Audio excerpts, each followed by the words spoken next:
We're going to make chickpea fritters, similar to a fast food establishment that uses pickles as kind of a base seasoning ingredient.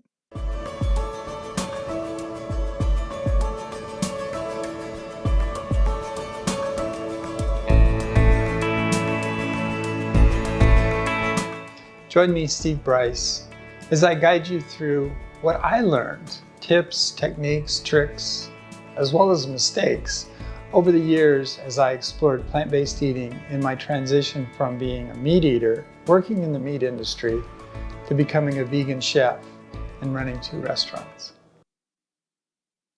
First, we'll start with opening a can of chickpeas and we'll drain those chickpeas. You could use whatever brand you like. You could cook the chickpeas from dry by soaking first and then pressure cooking, but I just chose to use canned because it's easier, faster, and more convenient. So we'll drain that. You could save this aquafaba or the liquid off the chickpeas for a mayonnaise or a dressing or as an ingredient. So I'm going to place those in kind of a flattish bowl and use a potato masher. The potato masher does a pretty good job. It's just not as consistent or as precise. Something that you could use instead of a potato masher, a little bit slower, but you get more uniformity. Just use a fork and just basically press them flat. You can leave a few of the chickpeas that are in whole or pieces, but the fork does a nice job because it kind of makes sure that each one has the surface broken so that it can absorb more moisture and reduce the particle size a little bit. We'll transfer those lightly mashed chickpeas to a bowl and begin adding our other ingredients to that to make our chickpea fritters. We'll add a cup of brown rice that I had cooked ahead and cooled, and then some pickles that I made.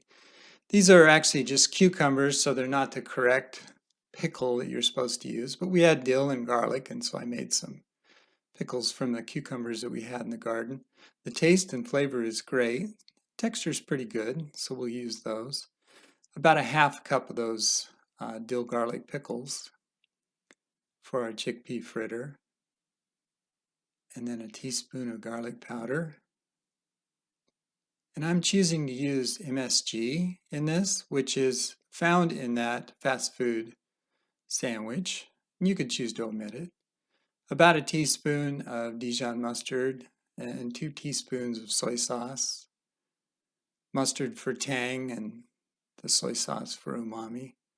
And then 2 tablespoons of olive oil. And again, you could choose to leave that out. I chose to use it just for a little bit of mouthfeel in the fritter. Then we'll add a 1/4 cup of chickpea flour, and that's our binder.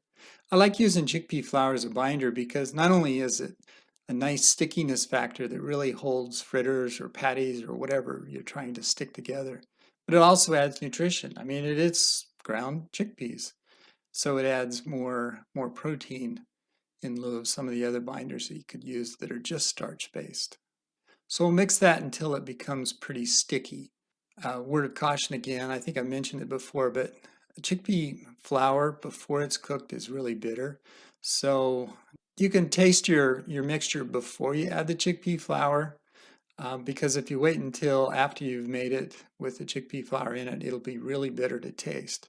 Once you cook it, the bitterness goes away. So it's kind of a nice feature of chickpea flour is that once you cook it, it just melds in and just adds that functionality of texture.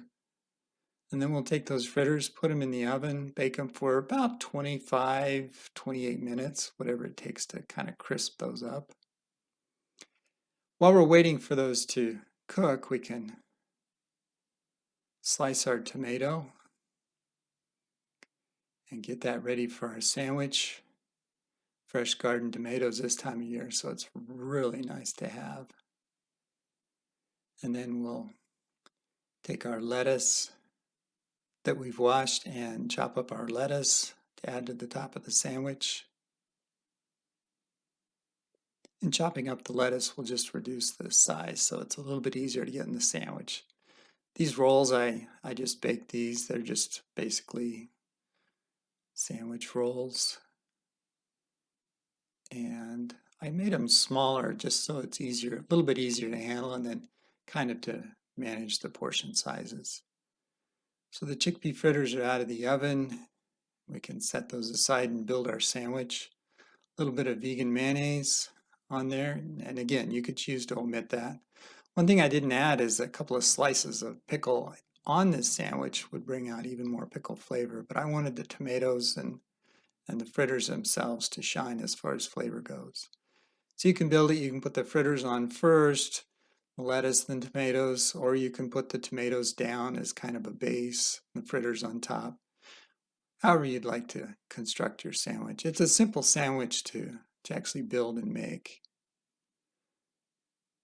The fritters work great to make ahead and freeze in case you wanted to have a big batch made and then just pull out for a quick meal at night.